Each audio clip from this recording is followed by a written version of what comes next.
አባቴ ና አሁን እንዴ ነህ ልጅ ምን ሆነ ነው አዝነህ እዛ ጋር ብቻ ከዚህ ስራ ምን በቃ እምቢ አለኝ። ያንንም ቤት ነው የነበርኩት ጀመርኩት። ኧረ እባክህ መጨረሻ ማጥቼ በየተወሰነ ሳንቲም ምናምን ጎደለ። እቺን ያዛት።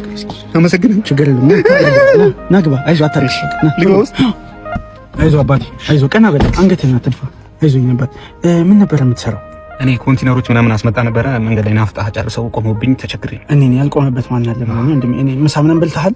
ምሳ ስካይላይት ነገር የተወሰነ ቀምሻለሁ። ባዶ ወደና እኔ እንደን ኮርስ ምናምን የሆነ ትምህርት ምናምን ወስደሃል እንዴ? አልወሰድኩም። ለምን ታዲያ ሀኒክ ኢንቴሪየር ዲዛይን አትማርም? ማን ናቸው እነሱ? ይኸውልህ ወንድሜ የዛሬ 8 ዓመትና በዩኒቨርሲቲ መምህራን የተመሰረተው ሀኒክ ኢንቴሪየር ዲዛይን የሚሰጧቸው ትምህርቶችም ከዲዛይን ጀምሮ ሶፍትዌሮችን እንዲሁም ፕራክቲካል ስራዎች ሲሆን እንዲሁም በመጪው ዓመት በእንጨት ስራ፣ በፊኒሺንግ ስራ፣ በዲኮር ስራ፣ በዲዛይን ስራ እና በፊኒሺንግ ስራ ላይ መሰማራት ከፈለግ ይሄ ላንተ ጥሩ በ3 ወር ውስጥ በቅናሽ ምርጥ ስልጠና ማግኘት ትችላለህ። አይዞህ በቃ እሺ፣ ሂድ እዛ ሰልጥን። አይዞህ ሂድ